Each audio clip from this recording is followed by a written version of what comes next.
இந்த வீடியோல நாம பழங்குடியினருக்கான தேசிய ஆணையத்துடைய அமைப்பு மற்றும் பணிகள் செயல்பாடுகள் பத்தி பார்ப்போம். சோ இந்த அமைப்புல எத்தனை பேர் இருப்பாங்க?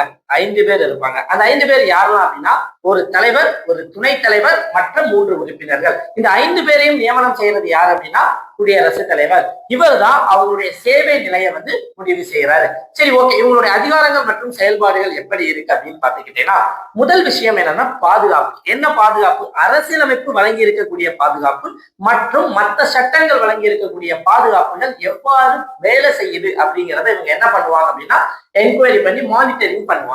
இரண்டாவது, எஸ்டி, அவங்களுக்கு நிறைய பாதுகாப்புகள் இருக்கு. இந்த பாதுகாப்புகள் சம்பந்தமா எஸ்டி மக்கள்ல ஏதாவது ஒரு பாதிப்பு ஏற்பட்டுச்சு அப்படின்னா, அது சம்பந்தமா ஏதாவது ஒரு கம்ப்ளைண்ட் வந்துச்சுன்னா அதை விசாரிக்கும் ஆணையமும் இந்த ஆணையத்திற்கு அந்த பொறுப்புகள் இருக்கு. மூன்றாவது பாத்துக்கிட்டீங்கன்னா, இப்போ மத்திய அரசோ அல்லது மாநில அரசோ பழங்குடியின மக்களுக்கு ஒரு திட்டத்தை கொண்டு வராங்க. அவங்களுடைய சமூக மேம்பாடு மற்றும் பொருளாதார மேம்பாட்டுக்காக திட்டத்தை கொண்டு வரும்போது அந்த திட்டத்தை உருவாக்கும் போது அந்த திட்டத்துல இவங்க பார்ட்டிசிபேட் பண்ணுவாங்க.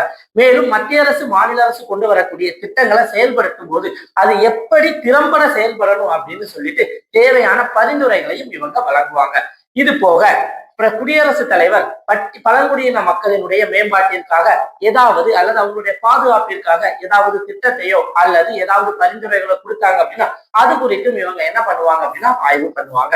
இது போக இவங்க என்ன பண்றாங்க, தங்களுடைய செயல்பாடுகள் குறித்த வருடாந்திர அறிக்கையை குடியரசுத் தலைவரிடம் சப்மிட் பண்றாங்க. குடியரசுத் தலைவர் என்ன பண்றாரு அப்படின்னா அதை நாடாளுமன்றத்துல சப்மிட் பண்றாரு. நாடாளுமன்றத்துல அவர் என்ன பண்ணுவார் அப்படின்னா அந்த பரிந்துரைகள் சம்பந்தமான விளக்கத்துடன் சப்மிட் பண்ணுவார்.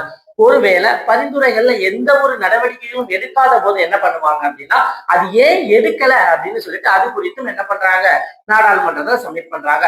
இப்போ நான் ஒரு விஷயம் சொன்னேன், மாநில அரசுகள் பழங்குடியின மக்கள் சம்பந்தமா ஒரு விஷயம் ஏற்படுத்தப்படும் போது அதுல யாரு பரிந்துரைக்கிறாங்க, நம்மளுடைய தேசிய ஆணையமான பட்டியலின பழங்குடியின மக்களுக்கான தேசிய ஆணையம் பரிந்துரை கொடுக்குன்னு சொல்றேன். அப்போ மாநில அரசு சம்பந்தமான விஷயத்த அந்த ரிப்போர்ட்ல இருந்துச்சு அப்படின்னா அதை குறித்து இப்ப குடியரசுத் தலைவர் என்ன பண்ணுவார் அப்படின்னா மாநில ஆளுநருக்கு அனுப்புவாரு.